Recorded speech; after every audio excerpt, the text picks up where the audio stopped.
Hello everyone, this is Devesh Joshi. I welcome you all on Winsome digital learning. तो आज हम अपने क्लास 11th के चैप्टर 5 जियोमॉर्फिक प्रोसेसेस की एक्सरसाइज एंड सॉल्यूशन के बारे में बात करेंगे। हमने चैप्टर को काफी अच्छे से कवर किया हुआ है। तो let's start. Yes, so first question is which one of the following processes is a gradational process. तो हमें इनमें से आइडेंटिफाई करना है ग्रेडेशनल प्रोसेस कौन सा है।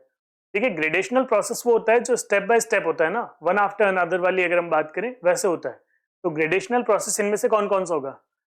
डिपोजिशन, क्या ये एक अपने आप में ग्रेडेशनल प्रोसेस है? नहीं। क्यों नहीं है? क्योंकि ग्रेडेशनल के अंदर अगर अपन यहाँ देखना चाहे ना, डिपोजिशन में क्या होगा, कोई भी रॉक का वेदरिंग होने के बाद में उसकी जब फर्स्ट लेयर है वो अलग हो जाएगी तो वो डिपॉजिट होगी। ठीक है, तो यहाँ पे कोई बहुत सारे प्रोसेसेस इन्वॉल्व नहीं है, अपने आप में डिपोजिशन वाला एक काम हो रहा है। ठीक है, फिर डायस्ट्रोफिज्म, ये भी नहीं है। वोल्केनिज्म, ये भी नहीं है, ये भी अपने आप में एक इंडिविजुअल है ना। इरोजन, इरोजन एक ऐसा प्रोसेस है जिसके अंदर वन आफ्टर अनदर होते हुए फिर हम पूरे प्रोसेस को क्या कहते हैं? इरोजन कहते हैं ना। वेदरिंग होती है, डिपोजिशन होता है, फिर है ना उसका उससे पहले ट्रांसपोर्टेशन होता है। इस तरीके से इन सारे प्रोसेस के बाद में इनको हम कंबाइंड जो टर्म देते हैं वो हम इरोजन नाम से देते हैं। तो इसका हमारा करेक्ट आंसर क्या बन जाएगा? इरोजन बन जाएगा। ओके, क्योंकि इरोजन के अंदर नंबर ऑफ प्रोसेसेस एक साथ आते हैं और उन नंबर ऑफ प्रोसेसेस जब एक साथ आते हैं उसको आप ग्रेडेशनल प्रोसेस कहते हैं। वो कौन सी जियोमॉर्फिक प्रोसेस में हो रहा है? वो इरोजन में हो रहा है, इसीलिए हमारा करेक्ट आंसर हो जाएगा erosion. Yes, which one of the following materials is affected by hydration process. तो हाइड्रेशन प्रोसेस के अंदर हमने बात करी थी ना कि पानी चला जाता है उसके बाद में, कि जनरली हम ये हाइड्रेशन प्रोसेस वाला कहाँ पे देखते हैं कि जहाँ पे टेम्परेचर में वेरिएशन बहुत ज्यादा आता है, चाहे आप वो पोलर रीजन्स में देख लें जहाँ टेम्परेचर सडनली वेरी कर रहा है, या फिर आप डेजर्ट्स में देख लें, है ना। तो वहां पे देखिए, ग्रेनाइट के अंदर देखने को मिलता है? नहीं। क्ले में देखने को मिलता है? नहीं। क्वार्ट्ज में देखने को मिलता है? नहीं। सॉल्ट्स में देखने को मिलता है? यस।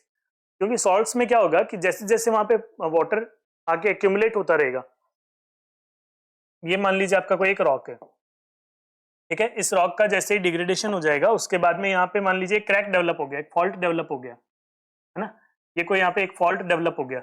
अब इसमें क्या होने लग जाएगा, यहाँ पे वाटर डिपॉजिट हो जाएगा। जैसे जैसे वाटर डिपॉजिट होगा उसके बाद में ये धीरे धीरे ओवर द टाइम यहाँ पे सॉल्ट्स भी आने लग जाएंगे।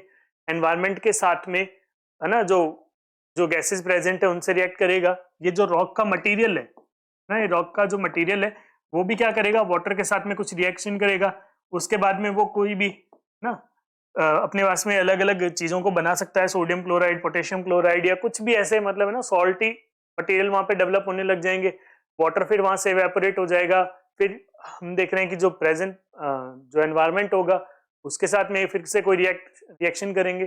तो इस तरीके से यहाँ पे कंटिन्यूअसली प्रोसेस चलता रहेगा और इसके ब्रेकडाउन के अंदर हेल्प होगी। तो सॉल्ट्स है हमारा जो क्या कर रहा है, हाइड्रेशन प्रोसेस के अंदर अफेक्टेड होता है। Okay, yes. तो next is debris avalanche can be included in which category of. Debris avalanche की बात की जा रही है, ठीक है, तो इसको किस कैटेगरी में रखा जा सकता है? लैंडस्लाइड्स के अंदर इसको रखा जा सकता है? नहीं, क्योंकि लैंडस्लाइड्स तो अपने आप में इसका जैसे ही एक प्रोसेस होता है।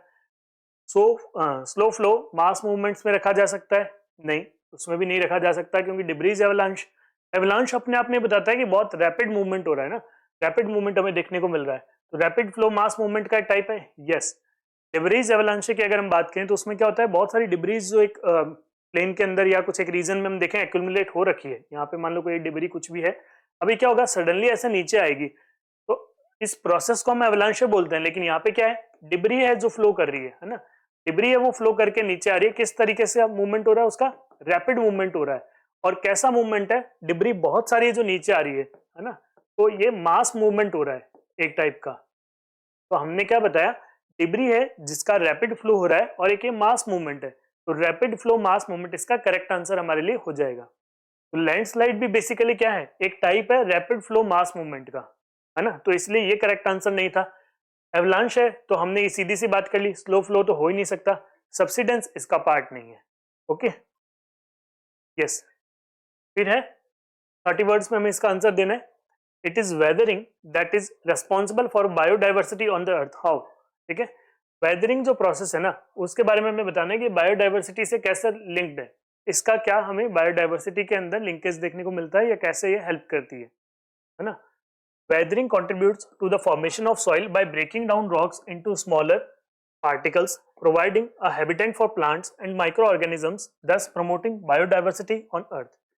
क्या होता है, कोई भी रॉक जैसे मान लो ब्रेकडाउन होता है ना, जब उसका वेदरिंग हो रहा होता है, हमने बात भी करी थी कि जब हम देखते हैं कि एक पूरा प्लांट है ना, तो देखिए इसके अंदर क्या होता है कि जब हम बात कर रहे हैं यहाँ पे कि कोई भी एक रॉक है ना, इस रॉक का जब वेदरिंग होने लग जाएगा, इसकी ऊपर की लेयर मान लो यहाँ से हट चुकी है, अब जब रॉक यहाँ से वेदरिंग होना स्टार्ट हो गया है, ऊपर की लेयर जा चुकी है, तो यहाँ क्या होगा, कुछ ना कुछ एक्यूमुलेशन हो जाएगा। तो एक्यूमुलेशन वाटर का अगर हो जाए तो उसकी वजह से कुछ ऑर्गेनिजम्स यहाँ पे डेवलप हो सकते हैं, या फिर यहाँ पे मान लीजिए कोई सॉइल वगैरह का कुछ पार्टिकल आ जाए तो उसकी वजह से यहाँ पे हो सकता है।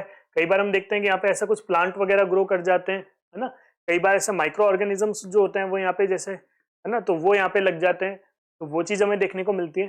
तो बेसिकली वो हुआ क्या था, रॉक का जब ब्रेकडाउन हुआ था उसके बाद में कुछ कुछ स्मॉलर पार्टिकल्स वहां पे आ गए थे, है ना, वो क्या करते हैं, हैबिटेंट का काम करते हैं, किसके लिए, प्लांट्स के लिए और माइक्रो ऑर्गेनिजम्स के लिए।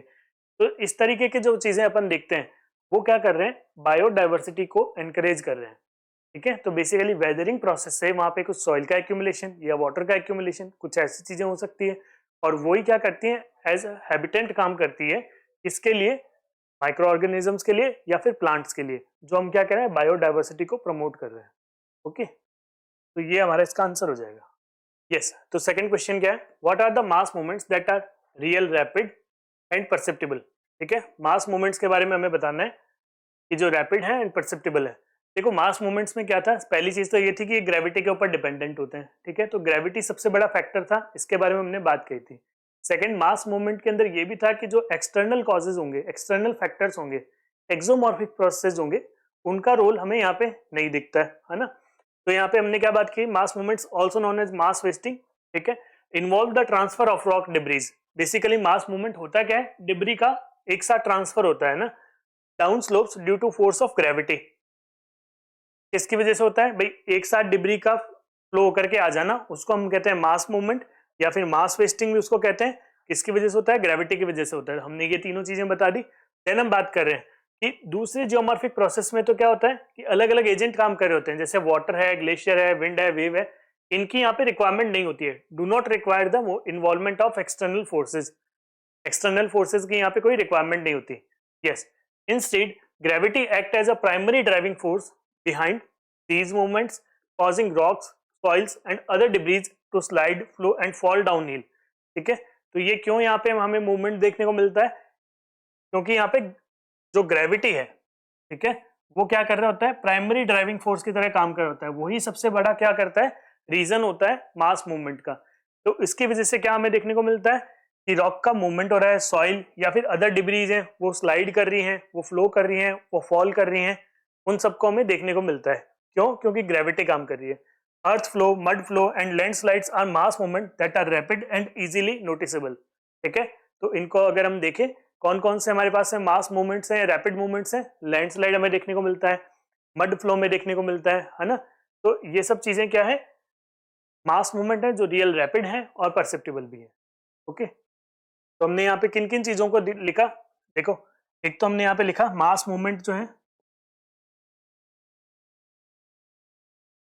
ना, मास मूवमेंट जो है ना, ये मास वेस्टिंग का काम कर रहे हैं, या मास वेस्टिंग भी इनको हम कहते हैं। एक चीज हमने ये बता दी थी इसके अंदर। ठीक है, फिर मास मूवमेंट होता क्या है डिफाइन कर दिया था। उसके बाद में डिफाइन करने के बाद में हमने क्या किया, कौन सा फोर्स यहाँ पे एक्ट कर रहा है, इसके बारे में हमने बात करी है, वो ग्रेविटी था, है ना। एक्सटर्नल फोर्सेस जो होते हैं वो यहाँ पे इफेक्टिव नहीं होते, वो हमने यहाँ पे बता दिया। अब उसके बाद में कौन कौन सी चीजें हैं जो इसके अंदर आती है, उनके बारे में हमने बात कर ली, है ना। जैसे स्लाइड आता है, फिर फ्लो आता है, मड फ्लो, अर्थ फ्लो, स्लाइड आता है, लैंडस्लाइड्स वगैरह, है ना। तो उन सब प्रोसेस को हमने इन्वॉल्व कर दिया। तो हमने यहाँ पे 4-5 चीजों को कम से कम यहाँ पे मेंशन किया है। ठीक है, तो आपको ये ध्यान रखना है, मास मूवमेंट का दूसरा नाम मास वेस्टिंग हमने बता दिया, को डिफाइन कर दिया है, इसका फोर्स बता दिया है, एक्सटर्नल फोर्सेस का इम्पैक्ट नहीं है वो हमने यहाँ पे कह दिया है, और कौन कौन से इसके अंदर जो हमें चीजें देखने को मिलती है उनको हमने मेंशन कर दिया है, चाहे वो स्लाइड हो, चाहे वो फ्लो हो, उनको हमने, और फॉल हो, उनको हमने मेंशन कर दिया। ओके, तो next is what are the various mobile and mighty exogenic geomorphic agents and what is the prime job they perform. ठीक है, क्या क्या पूछा है, what are the various mobile and mighty exogenic geomorphic agent. ठीक है, geomorphic agent के बारे में हमें बात करनी है। कौन कौन से जो मोबाइल हो, मतलब जिनकी वजह से कुछ हमें इम्पैक्ट दिख रहा है, जो खुद है ना हो रहे हैं, एंड माइटी जिनका मतलब कहते हैं ना बहुत एक इम्पैक्टफुल हो, वो वाली चीजें। And what is the prime job they perform, और उनका क्या सबसे बड़ा हम कहें ना कि इम्पैक्ट पड़ता है, ये जो चीज हमें देखने को मिलती है। Yes, mobile and mighty exogenic geomorphic agents include weathering. Weathering एक किसका है, मास मूवमेंट है, इरोजन है, ट्रांसपोर्टेशन है एंड डिपोजिशन है। ये क्या है, सारे एक्सोजेनिक जियोमॉर्फिक एजेंट्स हैं। ठीक है, वेदरिंग से, मास मूवमेंट से, इरोजन से, ट्रांसपोर्टेशन से और डिपोजिशन से हमें क्या होता है कि अलग अलग चीजें देखने को मिलती हैं। Okay, they shape the earth surface through processes like breaking down rocks, moving sediments and reshaping landscape. तो इनकी वजह से क्या होता है कि भाई अर्थ के अंदर या तो रॉक का ब्रेकडाउन आपको देखने को मिलेगा वेदरिंग इरोजन से। ठीक है, ट्रांसपोर्टेशन डिपोजिशन से क्या होगा कि भाई अर्थ का जो लैंडस्केप है वो चेंज हो जाएगा, क्योंकि कहीं पे जाकर के मान लो अपहिल है, ठीक है ना, यहाँ से क्या हुआ, ये पूरी जो डिब्री है, ये डिब्री का नीचे आकर के यहाँ पे डिपॉजिट हो गई। पहले तो क्या था, ऐसे एक यहाँ पे डिप्रेशन था, अब डिप्रेशन में आके पूरा फिल हो गई। फिल होने के बाद में यहाँ पे क्या बन गया, एक प्लेन बन गया है ना। तो प्लेन बनते क्या हो गया, लैंडस्केप चेंज हो गया। यहाँ पे क्या बोल रहे हैं हम, यहाँ पे लैंडस्केप चेंज हो गया है। तो लैंडस्केप चेंज कैसे हुआ, क्योंकि ये डिब्री जो है ना उसका मूवमेंट नीचे की तरफ हो गया था, डिब्री का मूवमेंट नीचे हो गया था, तो यहाँ पे हमारे पास में नया लैंडस्केप आ गया। वो क्यों आया था, क्योंकि एक जियोमॉर्फिक एजेंट काम कर रहा था। कौन सा जियोमॉर्फिक एजेंट काम कर रहा था यहाँ पे ट्रांसपोर्टेशन एंड डिपोजिशन हुआ था।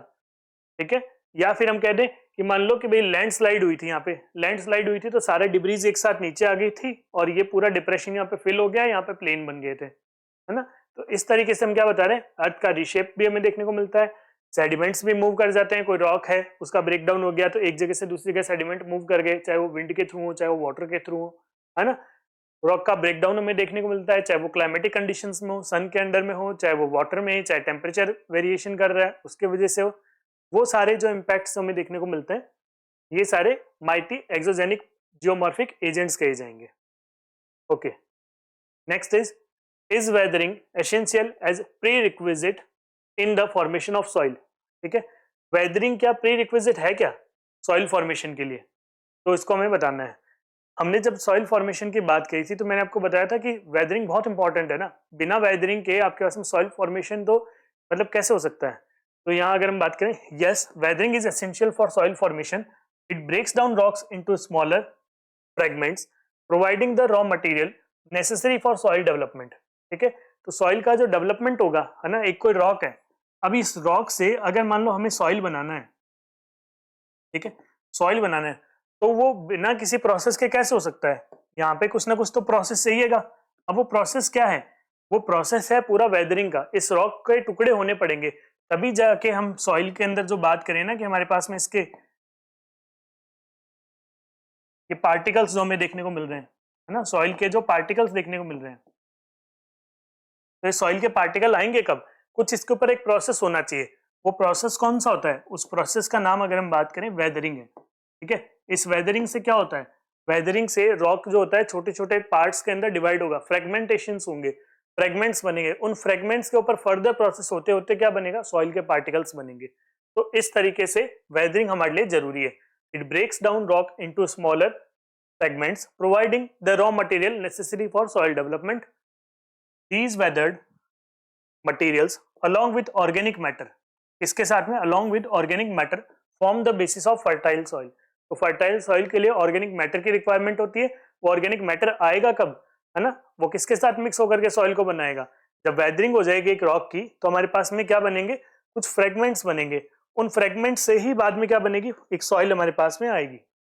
ओके, चलिए आगे बढ़ते हैं। Answer the following questions in about 150 words. चलिए देखते हैं फर्स्ट क्वेश्चन क्या है। Our earth is a play field for two opposing groups of geomorphic process discuss. ठीक है, टू ओपोजिंग जियोमॉर्फिक प्रोसेस के बारे में बात की जा रही है कि इन दोनों का इंपैक्ट हमें यहाँ पे देखने को मिलता है। ठीक है, तो ओपोजिट जियोमॉर्फिक प्रोसेस कौन कौन से हुए, देखो एक तो फॉर्मेशन का काम हो रहा होगा। ठीक है, दूसरा अगर हम यहाँ पे बात करें तो क्या हो रहा होगा कि वही जो हमारे पास में फॉर्मेशन हो रहा है उसके साथ साथ अर्थ हमेशा वैसी नहीं रह रही है ना, अगर नई चीजें बनती रहती तो आज तो अर्थ का जो लैंडस्केप हम देख रहे हैं कि कुछ चीजें डिग्रेड होती जा रही है, खत्म होती जा रही है, वो हमें कभी दिखती ही नहीं, है ना।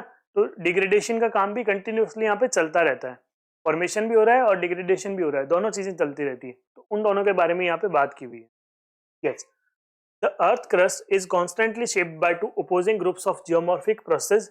एक तो है एंडोजेनिक एंड एक्सोजेनिक, ठीक है, ये दोनों यहाँ पे काम कर रहे होते हैं।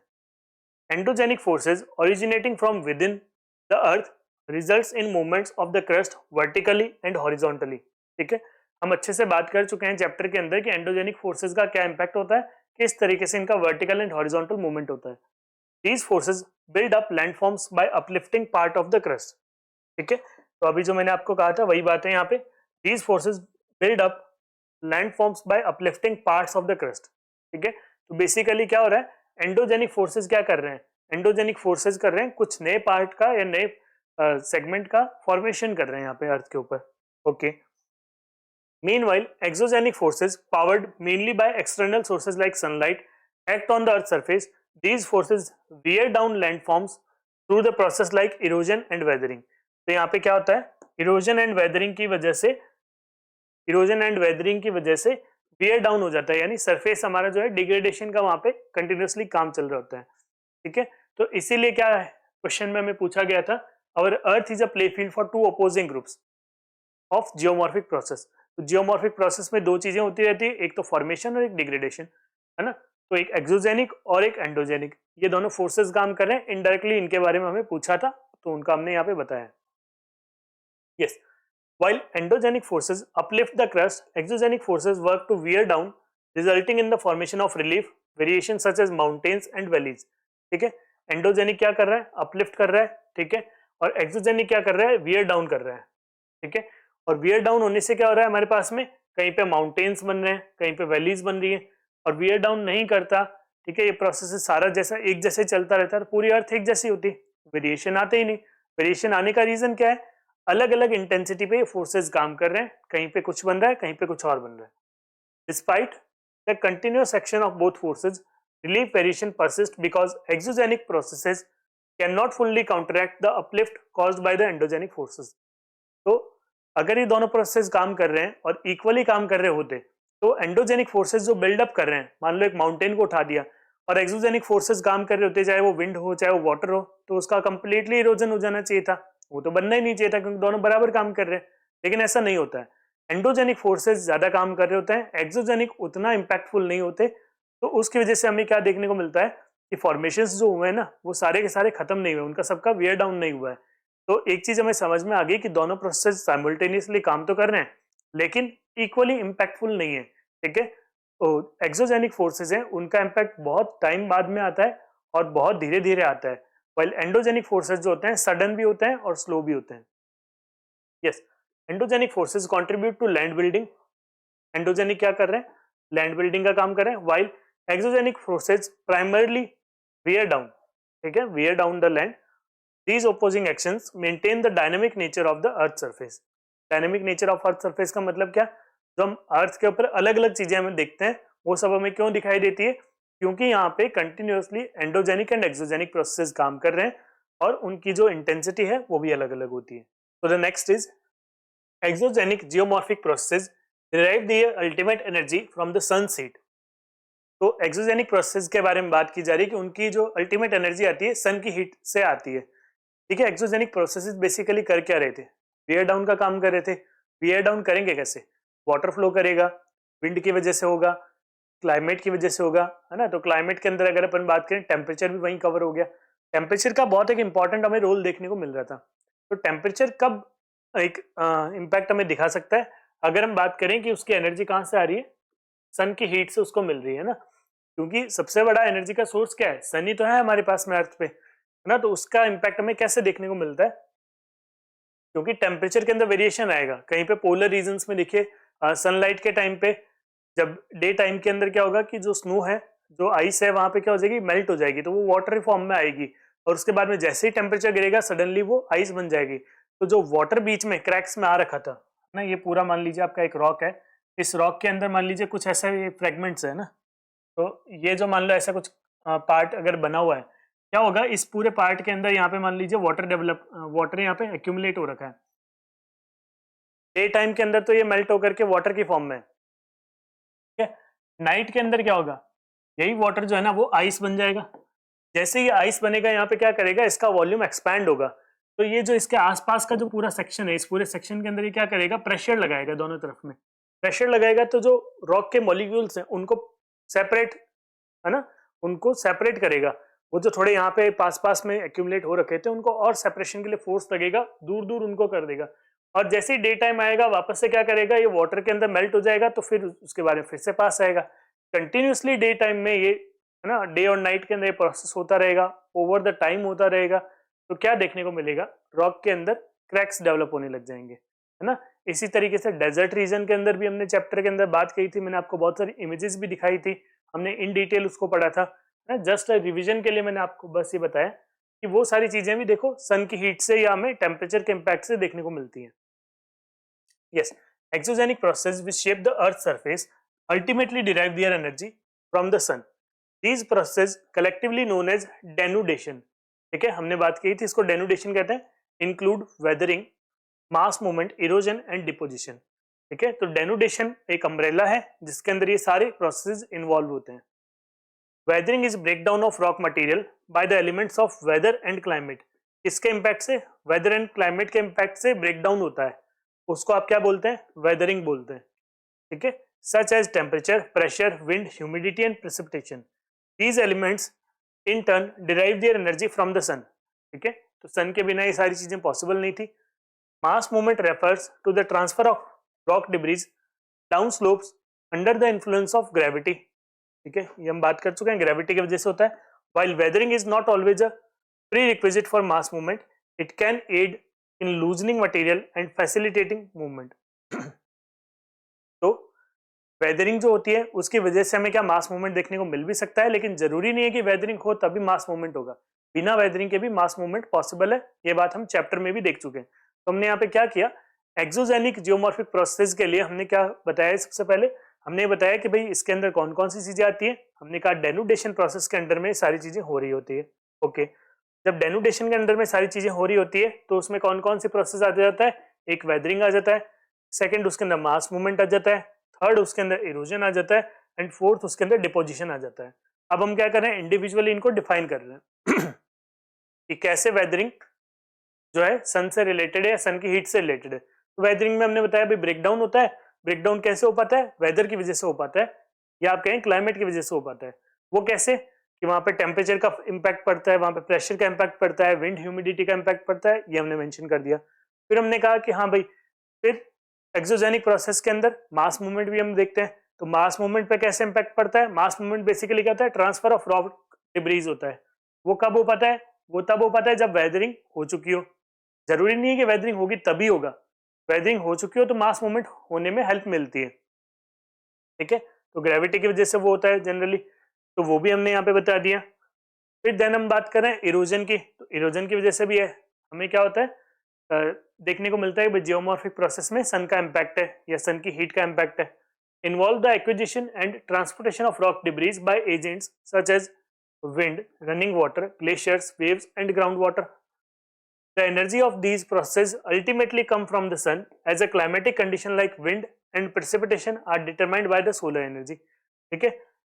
भाई इन सारी चीजों में कहीं पे विंड चलना है, कहीं पे मान लीजिए वाटर का या रिवर का चलना है, ग्लेशियर्स का है मूवमेंट है, वो सब कैसे डिपेंड करता है, वो डिपेंड करता है सन से। कैसे डिपेंड कर रहा है सन से, वो इस ऐसे डिपेंड कर रहा है कि विंड कहाँ चलेगी, उसकी डायरेक्शन क्या है, सन से भी डिसाइड होती है। क्योंकि जहाँ पे हीट होगी, जहाँ पे हीट होगी वहां पे क्या होगा, प्रेशर, लो प्रेशर का जोन बनेगा। अब हमें हमेशा पता है high pressure to low pressure wind की मूवमेंट होता है, तो उस वजह से क्या होगा वहां पे कि विंड की डायरेक्शन हमें अलग मिल जाएगी। अब विंड की डायरेक्शन एक मिल गई तो उस डायरेक्शन में इरोजन होना स्टार्ट हो जाएगा। तो इस तरीके से सन इंपैक्ट कर रहा है, ठीक है। प्रेसिपिटेशन को भी इंपैक्ट करता है ना, कि बारिश का भी जो है वो पैटर्न भी क्या है, सन से इंपैक्ट होता है। कि मॉनसूनल विंड्स हैं उनका किस डायरेक्शन में मूवमेंट होगा, वो सब भी सन की हीट से ही सारी चीजें लिंक्ड है। तो इस तरीके से हम कह रहे हैं कि इरोजन भी डायरेक्टली और इनडायरेक्टली सन से रिलेटेड है, वेदरिंग भी रिलेटेड है, मास मूवमेंट भी रिलेटेड है ना। तो ये सारी चीजें क्या है, सन से डायरेक्टली और इनडायरेक्टली रिलेटेड है। Overall, while exogenic processes are driven by solar energy, the force of gravity plays a crucial role in facilitating their mobility and effectiveness. ठीक है, तो सन की एनर्जी तो काम करती ही करती है, लेकिन ग्रेविटी का भी बहुत बड़ा इन्फ्लुएंस रहता है, जिसकी वजह से हम क्या कहते हैं, एक्सोजेनिक प्रोसेस जो होते हैं वो कंप्लीट होते हैं. Are physical and chemical weathering process independent of each other? If not, why? Explain the examples. तो हमें यहाँ पे क्या पूछा है इन्होंने, फिजिकल और केमिकल वेदरिंग क्या एक दूसरे से इंडिपेंडेंट है, क्या एक दूसरे के ऊपर कोई उनका इम्पैक्ट नहीं पड़ता है? अगर ऐसा है तो वो हमें बताना है, अगर नहीं है तो भी हमें बताना है विद एग्जांपल्स. ठीक है, तो पहली बात तो हमने ये बात कही थी कि जब चैप्टर को स्टार्ट हमने किया था कि केमिकल और फिजिकल वेदरिंग है वो इंडिपेंडेंट नहीं चलते हैं, दोनों का इम्पैक्ट एक टाइम पे हो रहा होता है, लेकिन मेजरली आपको अगर केमिकल इम्पैक्ट देखने को मिल रहा है तो आप कहेंगे केमिकल वेदरिंग हुई है. अगर आपको मेनली जो इम्पैक्ट है वो फिजिकल एजेंट्स का दिखाई दे रहा है वहां पे, या मैकेनिकल एजेंट्स आप जिनको कहें उनका दिखाई दे रहा है, तो आप बोलेंगे फिजिकल वेदरिंग हुई है. हालांकि दोनों प्रोसेस चल रहे होंगे, कहीं पे हो सकता है वेदरिंग का 60 या 70% कॉज क्या है, फिजिकल फैक्टर्स हैं, लेकिन 30-40% जो है वो केमिकल फैक्टर्स भी हो सकते हैं. तो हमें उनको क्या देखना है कि जो मेजर कंट्रीब्यूटर है हम उसका नाम तो बता देते हैं, लेकिन माइनर कंट्रीब्यूटर का तो ये नहीं कि एग्जिस्टेंस ही नहीं है, वहां जरूर होगा. ठीक है ना, इंडिपेंडेंटली तो कोई भी फंक्शन कर ही नहीं सकता है. तो physical and chemical weathering process are interrelated and not independent of each other. ठीक है, एक दूसरे से रिलेटेड है, इंडिपेंडेंट नहीं है. ठीक है, physical weathering processes rely on external forces such as gravity, temperature changes and water pressure to break down rocks into smaller fragments. Physical weathering में कौन कौन से आएंगे? जो फिजिकल फैक्टर है, कोई भी केमिकल की चीज होते हुए नहीं दिखेगी. जैसे यहाँ पे हमें ग्रेविटी का इम्पैक्ट दिख जाएगा, ग्रेविटी के अंदर कोई केमिकल रिएक्शन नहीं हो रही है. टेम्परेचर चेंज हो रहा है सनलाइट की, है ना, सन राइज के साथ में, सन सेट के साथ में टेम्परेचर चेंज हो रहा है सनराइज और सनसेट के साथ में, तो वो इसके अंदर आ जाएगा. वाटर प्रेशर, कौन सी डायरेक्शन में वाटर का फ्लो हो रहा है, ग्लेशियर्स का फ्लो हो रहा है, उसकी वजह से हो जाएगा, है ना. तो ये सारे फिजिकल फैक्टर्स हैं. These forces create cracks and fractures in rocks, providing pathways for chemical weathering agents to penetrate.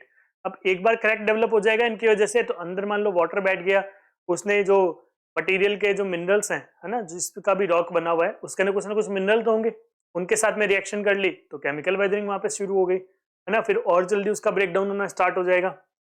फिर आगे बात करें केमिकल वेदरिंग की, तो chemical weathering process on the other hand involve chemical reactions. इनमें क्या होता है, केमिकल रिएक्शन होता है. यहाँ क्या था, एक्सटर्नल फोर्सेस काम कर रहे थे, जैसे ग्रेविटी काम कर रहा था, टेम्परेचर काम कर रहा था, वाटर का प्रेशर काम कर रहा था. लेकिन यहाँ क्या है, केमिकल रिएक्शन हो रहे होंगे, जैसे ऑक्सीजन, वाटर, एसिड, ये सब रिएक्शन करेंगे किसके साथ में, मिनरल्स के साथ में जो रॉक के अंदर प्रेजेंट है. ठीक है, causing them to decompose, dissolve and undergo chemical changes. ठीक है, तो इस तरीके से उनका डिकम्पोजिशन स्टार्ट करा देंगे. Physical weathering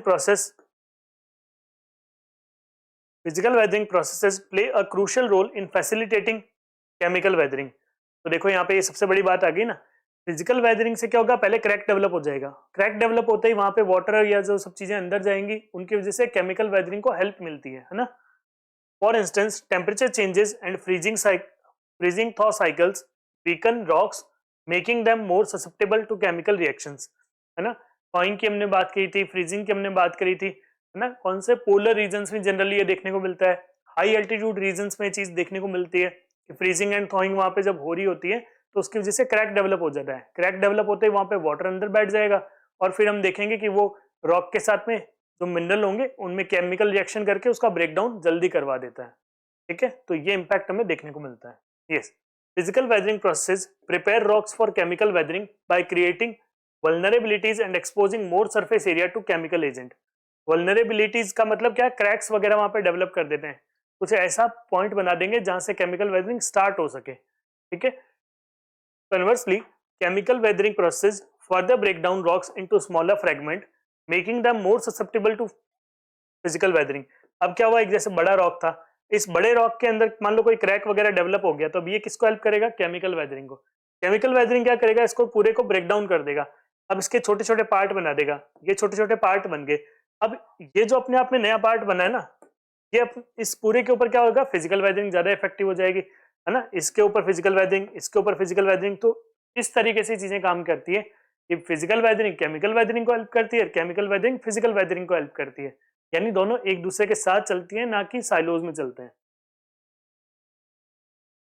Thus the two processes work together to shape the earth surface over time।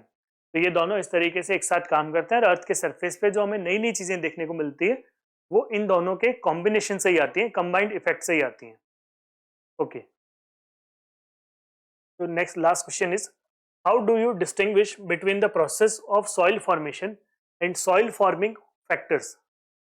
ठीक है, क्या कहा है भाई, सॉइल फॉर्मेशन के अंदर और सॉइल फॉर्मेशन के जो फैक्टर्स हैं उनमें आप कैसे डिफरेंशिएट करोगे। ठीक है, what is the role of climate and biological activity as two important control factors in the formation of soil. तो बायोलॉजिकल फैक्टर का और क्लाइमेट का कैसे रोल है वो भी हमें इम्पैक्ट यहाँ पे बताना है। तो दो चीजें हमें यहाँ पे क्वेश्चन में पूछ ली है, प्रोसेस ऑफ सॉइल फॉर्मेशन में और सॉइल फॉर्मेशन के फैक्टर्स में क्या डिफरेंस है। Yes, soil formation begins with weathering, where rocks and mineral break down into smaller particles। ठीक है, तो सबसे पहली चीज हमने जब बात की थी सॉइल फॉर्मेशन के लिए क्या वेदरिंग होना जरूरी है ना। तो वेदरिंग से क्या होगा कि उसके छोटे छोटे फ्रेगमेंट्स बन जाएंगे और उन छोटे छोटे फ्रेगमेंट्स का फिर से अगर हम बात करें प्रोसेस चलते चलते क्या होगा, सॉइल के पार्टिकल्स बनेंगे। These weathered materials along with transported deposits form the initial soil layer। तो क्या होगा, वेदरिंग होने के बाद में जो ट्रांसपोर्टेशन से और भी सारा जो मटेरियल आएगा वो पूरा मिक्स होकर के एक सॉइल की लेयर बना देगा। Bacteria, mosses lichens and other organism colonise these materials contributing to accumulation of organic matter known as humus। Over time, grasses, ferns, bushes and trees establish themselves, further enriching the soil with organic material as their remains decompose। देखिए basically क्या होता है कि जो soil formation में एक बहुत important component होता है ह्यूमस, है ना। तो ह्यूमस का फॉर्मेशन कैसे होता है, ह्यूमस बेसिकली एक ऑर्गेनिक मैटर होता है। बैक्टीरिया से, लिचन से, इन सारी ऑर्गेनिक चीजों के मिक्सचर से क्या बन जाता है, ह्यूमस बन जाता है। अब ह्यूमस के बाद में क्या होता है कि जो कुछ ग्रासेस के, है ना, रेजिड्यूज बच गए, फर्न्स हैं, बुशेस हैं, ट्रीज हैं, वो सब चीजें क्या करती है, वो सॉइल को एनरिच करने का काम करती है। एनरिच मतलब अपनी तरफ से उसके अंदर कुछ ना कुछ चीजों को ऐड करती जाती है। ठीक है, क्या ऐड करती जाती है, कुछ ऑर्गेनिक मटेरियल्स को ही ऐड करती है। तो ह्यूमस का कंटेंट अच्छा खासा वहां पे हो जाता है और उससे क्या होता है, जो बाकी पार्टिकल्स होते हैं वो डिकम्पोज होना शुरू हो जाते हैं। कुछ बड़े बड़े फ्रेगमेंट्स रहे होंगे ना यहाँ पे, सॉइल फॉर्मेशन जब हो रहा था, वेदरिंग से बड़े बड़े पार्टिकल्स रहे होंगे, उन बड़े बड़े पार्टिकल्स का भी क्या फॉर्मेशन, डिकम्पोजिशन यहाँ पे शुरू हो जाता है। Plant root penetrate the soil while burying animals mix and aerate the soil, creating the porous structure capable of retaining water and allowing air to circulate। तो क्या होता है उसके बाद में, प्लांट्स की जो रूट्स वगैरह होती हैं वो अंदर तक क्या करती हैं, वाटर वगैरह को जाने देती हैं। कुछ एनिमल्स वगैरह के जो रेजिड्यू वगैरह होते हैं जिनको यहाँ पे, है ना, बरो वगैरह किया हुआ होता है, वो सब चीजें बाद में सॉइल के फॉर्मेशन में हेल्प करती रहती हैं। Eventually, a mature soil comprising a complex mixture of minerals and organic substances develop। तो इन सारी चीजों की वजह से फाइनली हमें जो एक सॉइल का जो प्रोफाइल है वो देखने को मिलती है। वो कैसी सॉइल होती है, एक हमें मैच्योर सॉइल की प्रोफाइल देखने को मिलती है, यानी सॉइल कंप्लीटली बन चुकी है। ठीक है, तो कौन कौन से फैक्टर्स हैं जो सॉइल फॉर्मेशन को इन्फ्लुएंस करते हैं वो हमने तो यहाँ पे लिखा है। एक है parent material, then topography, climate, biological activity and time. ठीक है, तो ये सारे जो है पीसीआरओटी की जो आप अपन बात करते हैं। ठीक है,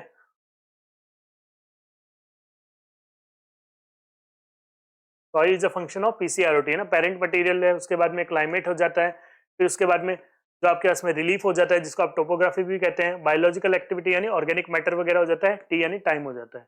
तो इन सारों का सॉइल एक हमारे पास में क्या है, फंक्शन होता है, या सॉइल इन सारी चीजों से इन्फ्लुएंस होता है या इनसे बनता है। ओके, चलिए। Climate and biological activity are particularly significant. Climate, including factors like moisture and temperature, determines the rate of weathering and influences soil moisture and chemical process। तो क्या होता है, क्लाइमेट का एक बहुत इंपॉर्टेंट रोल है। क्लाइमेट में भी मॉइस्चर और जो टेम्परेचर है वो क्या करते हैं भाई, रेट ऑफ वेदरिंग को डिसाइड करेंगे। कहीं पे मान लीजिए मॉइस्चर प्रेजेंट है तो उससे क्या होगा, वेदरिंग जल्दी जल्दी होना स्टार्ट हो जाएगी। ठीक है, और influences soil moisture and chemical process. अब कहीं पे पहले से मॉइस्चर प्रेजेंट है तो सॉइल बनेगी, उसमें मॉइस्चर होगा या नहीं होगा। तो अब देखिए, जैसे अगर अपन बात करें डेजर्ट रीजन के अंदर जब सॉइल का फॉर्मेशन हुआ होगा तो उसमें क्या है कि वहां पे हमें बिल्कुल भी मॉइस्चर नहीं देखने को मिलता। क्योंकि सॉइल फॉर्मेशन के प्रोसेस के ड्यूरिंग वहां पे मॉइस्चर नहीं था, तो सॉइल के अंदर मॉइस्चर नहीं है। लेकिन अगर सॉइल फॉर्मेशन के प्रोसेस के ड्यूरिंग कहीं पे मॉइस्चर है, तो सॉइल में भी मॉइस्चर होगा, ऑब्वियस सी बात है ना? क्योंकि पूरा प्रोसेस हुआ है तब भी मॉइस्चर रह गया, तो फिर सॉइल में तो मॉइस्चर रहना ही रहना है। तो ये चीज अगर अपन यहाँ पे देखें तो क्या है, मॉइस्चर एंड टेम्परेचर बहुत इंपॉर्टेंट है। इससे क्या होता है, रेट ऑफ वेदरिंग पे भी इम्पैक्ट पड़ता है, और सॉइल के अंदर भी मॉइस्चर का और केमिकल प्रोसेस का भी इम्पैक्ट पड़ता है।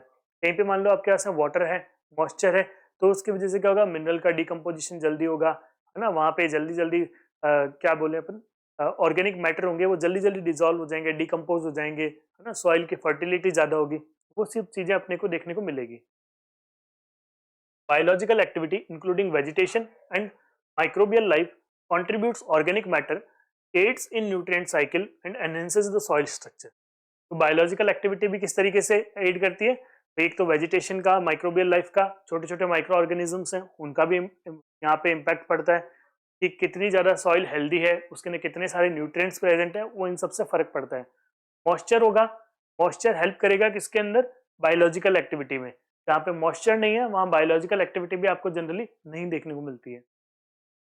In regions with high temperature and humidity such as tropical areas, biological activity is particularly intense leading to a rapid soil formation. ठीक है, जहाँ पे टेम्परेचर हाई है एंड मॉइस्चर कंटेंट ज्यादा है, वहाँ क्या होगा, जैसे ही मान लीजिए रेन आती है, पानी वहाँ पे हुआ, उसके बाद में उस टेम्परेचर के साथ में डिकम्पोजिशन जल्दी होगा, कोई भी ऑर्गेनिक मैटर हो, कोई भी ह्यूमस कंटेंट हो, है ना, इन सब चीजों का फटाफट डिग्रेडेशन होगा। जब डिग्रेडेशन जल्दी होगा, वहाँ पे जो सॉइल के अंदर जो फ्रेगमेंट्स हैं, वेदरिंग करके जो नया मटेरियल आया हुआ है वो जल्दी जल्दी डिकम्पोज होगा, कोई ऑर्गेनिक मैटर है वो भी जल्दी डिकम्पोज हो जाएगा, क्योंकि फेवरेबल कंडीशंस है ना। तो उसकी वजह से आप क्या देखेंगे, सॉइल जल्दी जल्दी नहीं बनती रहती है। लेकिन कुछ ऐसे सेक्शंस हैं जहाँ पे ना तो वाटर की अवेलेबिलिटी उतनी अच्छी है, यानी वहाँ पे मॉइस्चर उतना अच्छा नहीं है, वहाँ टेम्परेचर भी अच्छा नहीं है।